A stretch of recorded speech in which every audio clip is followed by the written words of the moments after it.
message. The future is not set.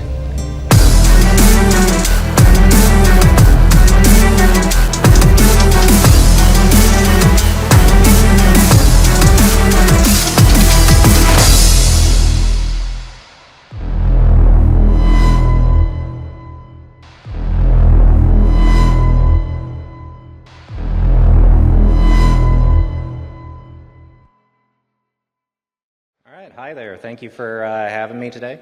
So keeping with the theme of grow, I wanted to start out today's presentation by talking about security career development planning.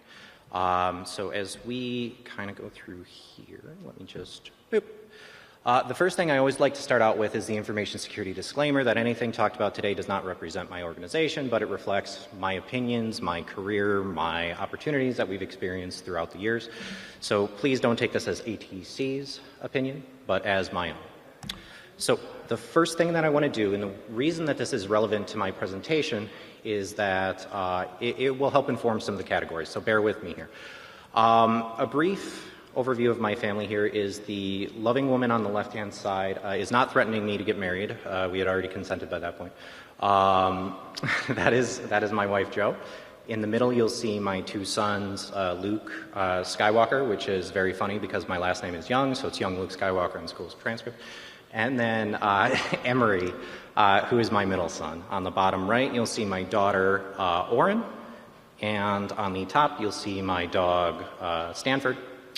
And then the totem pole of pets are Devon Sawa at the very top, if anyone remembers that reference, Waffle Ann, and Pancakes. So there is one person that is not represented here, and it is my tortoise, Dr. Donatello, who recently completed her medical degree. So congratulations to her. Shifting into my professional career, as Jo kind of highlighted, she covered most of it, but I do have my certifications in information security management, risk of information systems control, and information systems audit. And really where that stems from is a passion that has been drilled into me over the years. But before I get to that point, I want to start with my early career. When I started my career, I was with the Milwaukee County Aquatics Systems. And one of the things that my parents had embedded in me is that if you work hard, you will get recognized and you will grow your career. People will recognize it, they will take the effort for you. And Milwaukee County taught me that, no, that's not the case. And as I was passed up for a couple of promotions early on and then later gained some leadership experience from Milwaukee County, it was very apparent to me that I had to earn and sell that I was worth those promotions. So I had to understand kind of what is the value that I'm adding to the organization, what is my career growth and my ambition, and how do I move on from there. The next thing that I did was I ended up working with my father at Performance Roofing, so I spent a lot of time roofing. And what I learned from there is I don't want a physical career for the rest of my life.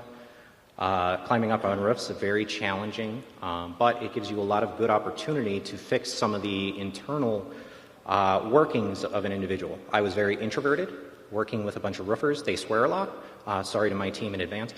So you pick up some good habits for being personable with people. Then I shifted my career to working at Kohl's, which that was a great opportunity to then lead departments in men's, women's, jewelry, housewares, and everything but juniors. What that really taught me was that if you work hard, you will get more work assigned to you. And that was a great opportunity. So in working at Kohl's, however, that introduced me to an individual who would then be a great connection for me into my professional career. And it kind of happened as happenstance. I had impressed one of the leads of our POS systems, so our sales systems, not the other POS. And she had introduced me to her husband who was working at BSides. And the reason I mention this is connections is going to be one of the topics that I talk about here. So that individual gave me an opportunity because I was the one at Kohl's who was helping fix all their IT problems. I wasn't qualified to do that. My background was in art, animation. It wasn't anything to do with professional IT. It wasn't professional corporate sales. But I had used what I learned at the Disney Institute, where I spent a brief time learning animation, where I used some of the skills at UW Parkside, where I learned about video game development and programming, and then some of the skills that I had learned through my liberal arts degree in MATC. And I also spent a lot of time at MIAD, which is the Milwaukee Institute of Art and Design. So with all that art background and no real IT background, it was a smooth transition for me to then be a part data admin for a database system at a large organization at the time, BSides. And what I learned there is the more effort you put in, once again, the more work you get assigned.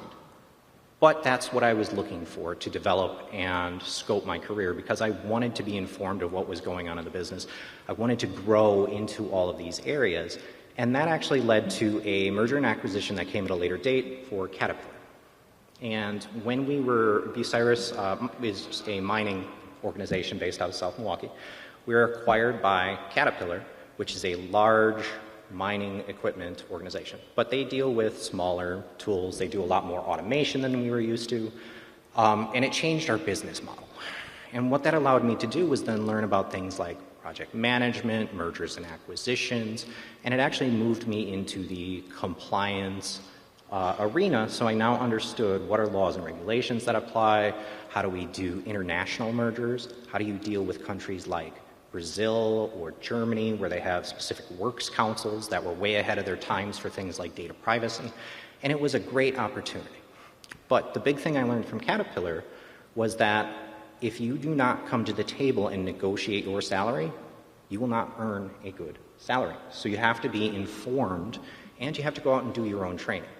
Because that's the other piece that I had gleaned from the organization, is that certain leaders, while you have training available to you, they may not provide that to their employees, or they may prioritize it for other staff.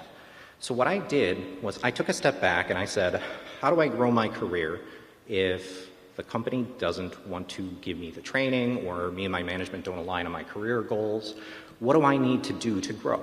And fortunately, I had the opportunity to join ATC, and when I was there, I made a commitment. And that commitment was really based on 4 key tenets. It was focusing on my well-being. So while I was at Caterpillar, one thing that I did was I worked a lot. I worked probably 12 to 14-hour days. I made about $30,000 a year, which wasn't great. And they had actually promoted me to salary in order to reduce the overtime I was charging. So that was a hard lesson for me, is that sometimes the best interest of yourself does not align with your leadership. So it is an opportunity for you to either stay there and take it, or to fix it yourself and grow your well-being, focus on your wealth goals, grow as an individual, not just as a professional, and then to make those connections. Because again, the whole reason I ended up in IT to begin was because of connections. And as I worked at BSides, I brought in people that I knew were good at technology because I wanted to give them a better opportunity. So connections are so important as we talk about this. So let's focus on well-being. So while professional growth may be the key to kind of that financial gain, what I really want to focus on is personal well-being. And hopefully you can see those scatter charts on the right.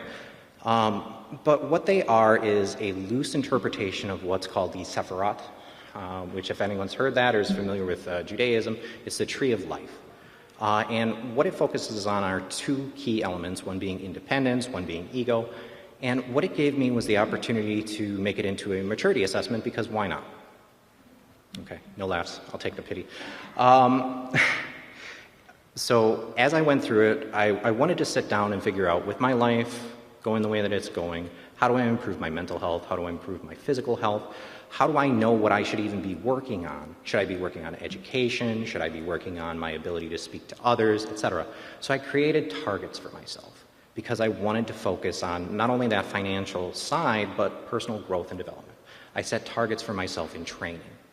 One of the interesting things that I had here too was that I talk about boundaries. This scale lets me consider work-life balance, because I was getting calls at 2 in the morning to support Australia when I was at Caterpillar. I was getting phone calls to come and do quality assurance testing at 1 in the morning. That was not a sustainable lifestyle for me.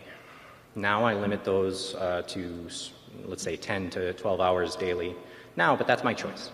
It's no longer the business mandate. So it got me to reflect on, what do I want to put into the organization in order to progress my career? It also gives me the opportunity now at my current employer to take off on weekends. I didn't have that opportunity at my prior employer, so I get a digital detox. I also learned how to say no to certain things. While some of my team may disagree with that, I do have the opportunity now to start saying no. And taking a look at prioritizing self-care, one of the things I started to do was actually physically working out. When I left high school, I was about 109 pounds. When I worked at BSides, I was about 230 pounds, and I figured that's not a healthy jump. And it had negative impacts on my emotional health, my mental capability. So shifting to doing just a little bit of exercise, whether it's walking, whether it's doing formal exercise routines, whether it's doing something hard like a P90X, it was a change in my life that was necessary for me to not only get better physical health, but to get a better mental position. Because the other thing that was kind of lacking was I had no hobbies. Hobbies are a very important thing because you have to detach from your day-to-day monotony, and giving that mental break gives you the opportunity to then go back to your work and expose maybe new methods, new ideas. It helps you to become creative.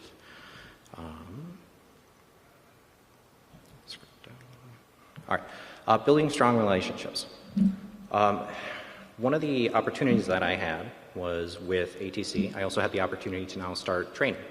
And when I would typically go on trips to do something like a SANS or an ISACA conference or one of those industry-specific conferences, one of the things that I would typically do is sit alone at the tables. It's not a great idea. You don't make any connections, you don't break out of your shell, you don't learn what other people are doing. So one of the well-being elements here is really go out and put yourself out there, have those conversations, put yourself in a weird spot where maybe you talk about something more casual in order to get yourself to experience something you haven't thought of. Put yourself out there in your business to understand, hey, you know, these other groups, what are they doing? You know, start to have dialogue, because isolating yourself does you no good from a personal well-being perspective. And then focusing on continuous learning through skill development, lifelong learning, embracing challenges, ideas like that. So what you all really want to see is how you manage your wealth, right? So managing and enhancing personal wealth involves several key areas, and I really do apologize for the amount of text on here, but this is one of those slides where it's better to take a picture of it than actually listen to me drone on. So no pressure to actually take pictures, but that's up to you. So one important note is, again, depending on your managers, I've had 2 managers that have gone out to market and do compensation rationalization. They're 2 managers at my current employer, but prior to that, it was really my task and my opportunity to go out and see, what does somebody in the security infosec space make? What does somebody in the cybersecurity space make? So that I could make the sell to them. Because at the end of the day, at some of those bigger organizations, what they're worried about is how much each of the departments spends so that they can manage it similar to, let's say, a hockey team, where you have a budget, or a football team where you have a salary cap and you need to maximize who's in those positions, right? And something very different would be like an MLB team where, you know, your New York Yankees, your Boston Red Sox, whatever. They have unlimited salary caps, so they're typically the ones who are going to be going to the championships, right? So consider doing your market research based on a few things. Based on your region, based on your job type, and there's a couple of links in here as well for things like go to salary.com, go to LinkedIn, make connection at BSides, make connections at CypherCon, make connections at your ISACAs, your SANS, your whatever. Figure out what typically people are making and be open and transparent about some of that, because again, it's not necessarily in the best interest of yourself to limit yourself to only what's presented to you, if that makes sense. Now, the next piece here is consider your skills and your experience. Early on in my career, I had to pay everything out of pocket for training. My leadership did not support going out to training. Turns out they actually had some credits, and it was that leader. So for me, the opportunity was really, I need to figure out what I want to work on, how I want to mature in my career space. You heard our keynote speaker talk about Security Plus. Fantastic introductory certification, because at the end of the day, what you want is to establish credibility through certifications, right? Because how can you differentiate yourself if you have nothing that really presents yourself as being different, or being experienced in that field, right? So take a look at your experience, your skills, learn new things. One of the interesting elements of my career has been broadening my training outside of just cybersecurity and focusing on things like business analysis, focusing on things like project management, focusing on things like electrical engineering, because broadening your skills helps you negotiate with the business and help them understand and bridge the communication gap on what your goals are in the security space so that they are willing to jump on board. Taking a look at cost of living. Again, economic conditions change. Markets go up, markets go down. Make sure you're keeping a pulse on what the local economy is doing. Canada, very different than the United States, but also taking into consideration that Wisconsin is very different than California. So if you're comparing your salary to what somebody in a different state like Illinois or Michigan is making, consider that we are in a different market in this state or those states. The next piece is don't be afraid to negotiate. Most organizations support things like non-retaliation clauses, but have an open conversation and don't come in adversarially on this is what I deserve, this is the absolute rate that you're going to pay me or I'm out of here. Again, there's a lot of factors to consider and it's a negotiation, not a hard line. And then don't forget to continue to review for compensation changes because it does not stay flat. Cybersecurity, when I first joined, it was a $35,000 a year job. Now it's way above that. So continue to keep a pulse on what the market is producing. So now shifting into growth and development opportunities, personal and professional development really requires tailoring for the role that you seek. So the next line I'm going to really pop up here is focused on here's some different career paths. Here's what a typical organization would look like. Is you're provided opportunities at the individual contributor level. You may choose to stay in that level. You may have different skills in that level, whether it's an associate, an intermediate, a senior type qualification, but you have different grades, different levels that you can work for in that individual contributor level.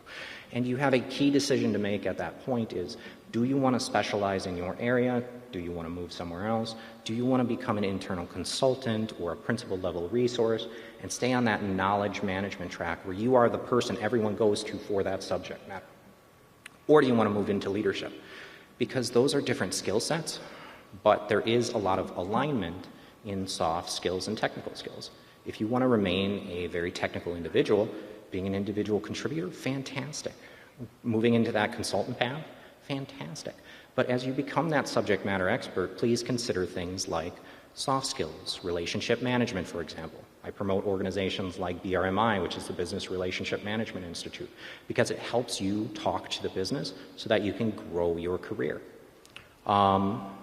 Taking a look into here as well, let's take a look at the difference between the leadership path and the consultant path. So, leadership, communication, teamwork, problem solving, decision making, conflict management, motivation, delegation. Delegation is one of the hardest paths on that leadership space. Is you move into that position typically because you are the best at what you do, right? You have presented yourself, you are fantastic at your work, you're skilled, you're an expert, and you have a very hard time handing that to somebody else because you don't trust them to execute it. That is a psychological issue that we all as individuals have to get over because it is not to the best interest of your younger resources or your associate resources or your intermediates or your seniors if you retain all of the knowledge and don't give them the opportunity for growth.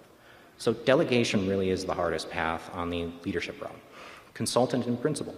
Again, technical expertise, problem solving and analytics, communication, both written and verbal, project management skills, business acumen, client relationship building, and sales and persuasion. Typically, when you're in that individual contributor space, what your focus is on is doing your job, executing the services that you provide for the organization. But as you move into that consultant, subject matter expert role, you really need to change that to now I have to sell what we can do from that service catalog. I have to move into more of a marketing and communication function so that people understand what I'm saying, and it's not just, oh, I don't speak IT. How many of you have heard that from your clients, that they just don't understand what you're saying because it's IT? And you don't have to raise your hands, but subtle nods work for me. All right. So the next thing I wanted to splash up here is certifications. There's a boatload, right? There's a lot of opportunity provided for you, and if you want to look it up, so the last update was the Security Certification Progress Chart 7.0. It was produced by ISC Square, where it covers all the different career paths, even within security. So there is no one, hey, I want to be security risk management. There is a category for it. It's got a lot of certifications focused for just the security piece of it, but there's a lot that's not represented on here. IIBA, for example, is a business analyst institute. Fantastic resource for developing those leadership skills, those consultant skills. PMI, being the Project Management Institute, they have things like PFMP, which is the Portfolio Management Principles. They have the PMP, which is the Project Management Principles. They have the PGMP, which is the Program Management Institute, or I'm sorry, Program Management Principles. Taking a look outside of just what your core certifications can be will help you grow into those more senior level positions and into the more of those leadership roles. But to establish credibility in your profession of being a security practitioner, here's a big chart for you. Is it helpful? Maybe. Gives you a lot of options, a lot of expensive options, but it also gives you a lot of opportunity for things that you can study on your own to build your business acumen. Okay. What I want to do now is kind of shift into promotions into that job family. And what I'd like to encourage, again, this is a very high-level summary of it, but demonstrate your understanding of your field. You don't have to get all those certifications on that field. Everyone likes acronyms after their name, but there's a couple that stand out above the rest, and it is what it is. Stay up to date. Understand, what technologies, what changes are occurring in the industry. Maintain situational awareness of what's going on in the world, because I was having a conversation about somebody today about VMware. Well, VMware today is very different than VMware in 2016. So keep up with the change. The rate of change is very high in our industry. And talking to one of the individuals I used to work with, he used to intentionally take the bus so that he could read about our industry every single day. And I think that's a fantastic perspective. And we all need to take that time to continue our education, continue growing our awareness to things that are going on. But it's very hard to carve out that time sometimes. Become a resource by sharing your knowledge with junior colleagues, creating training materials, leading internal workshops. Over the last couple of years, I spent a lot of time creating a knowledge base of here's everything that gets done and how it gets done within our program. Our program includes information security, cybersecurity, resiliency. It's a very broad spanning program, and a lot of people, if you don't deal with it on a day-to-day basis, you kind of lose that awareness, you forget, you become complacent. I become complacent. So the documentation was very helpful for me. Another reference to our keynote speaker is the Checklist Manifesto. Very fantastic artifact, and it helps you create guidelines so that your younger or intermediate resources can refer to the stuff and pick up the materials a little bit better. Consider it from a sustainability and a continuity perspective. And then seek out some challenges. Volunteer for projects. That was one of the things early on that I didn't want to do because I didn't feel like I was qualified enough to insert myself in projects, so I intentionally hid myself in my safe space. That wasn't a great idea for career growth, but again, if that's what fits your personality, you need to decide what your passion is as you continue to move forward. A couple other things that I just want to cover here are connections. I mentioned early on in my career that I would not be here without connections. And I want to stand by that statement that connections are pivotal to your career. As I've worked with a few of the organizations, I had the opportunity to get into BSides because of a connection. I brought in people that I knew I could trust and had integrity and skills, but just weren't getting their foot into the door. I gave them opportunities. I put my name on the line for them so that they could grow their careers and become happier in what they needed to accomplish in their life or become more stable in what they were trying to do. So it's not only about putting yourself out there, it's about people being there for you and really setting up those connections. One kind of analogy I want to post here is recently there was a CISO position in the Milwaukee area that got posted. Does anyone know how many applicants they had within about 2 hours? About 300. It's a very, yeah, there you go. You read the same article I did. Thank you. So what that means is that there is a really competitive market, not only in the Wisconsin area, but in the world. And you may have some niche industries, like I work in the energy sector, One of the biggest challenges we've had over the years is people don't know what we do. As part of our interviews, what typically comes out is, hey, you work on automotive transmission, right? Well, no, I mean, transmission was in our title for a long time, but it's really energy transmission, and it's a niche sector. And, you know, being out there, communicating, you know, this is what it is, getting people to know your company and think of it as something that's appealing is very important, and it only happens through connections. Again, sorting through those 300 applicants and getting something more meaningful, or one of those individuals that have built a network of trust with other people that you may know or that they may know, it's very important to finding skilled resources that you want in your organization. So just a soft plug on that, I guess. And then the other thing too, and this is something that I have to commend my team on, is they are very engaged in things like women in technology. Through our organization, we partner with organizations like the Girl Scouts of America, who up until about 5 years ago, I didn't know they offered cybersecurity badges. But really what our connections to the community mean are we need to start reaching out to the future cybersecurity, information security professionals, and starting to get awareness about our career path out there. Because when I joined, again, BSides back in the day as a professional, I didn't know cybersecurity was a thing. I joined to do part data management system because I knew how to do basic IT stuff. Raising awareness through organizations like the Girl Scouts of America, Boy Scouts of America, STEM programs within universities. I presented at college campuses for cybersecurity clubs, and getting engaged helps secure your future resources. And that is so important, so that you get people that are coming into your industry that have awareness, that have qualification, that have passion and drive. It's so important to sustaining kind of that market of cybersecurity and information security. So with that, I'll say thank you all for your time. I'm Corey Young, Security Risk Management Lead at ATC LLC, and if anyone has any questions, I'd be happy to field them.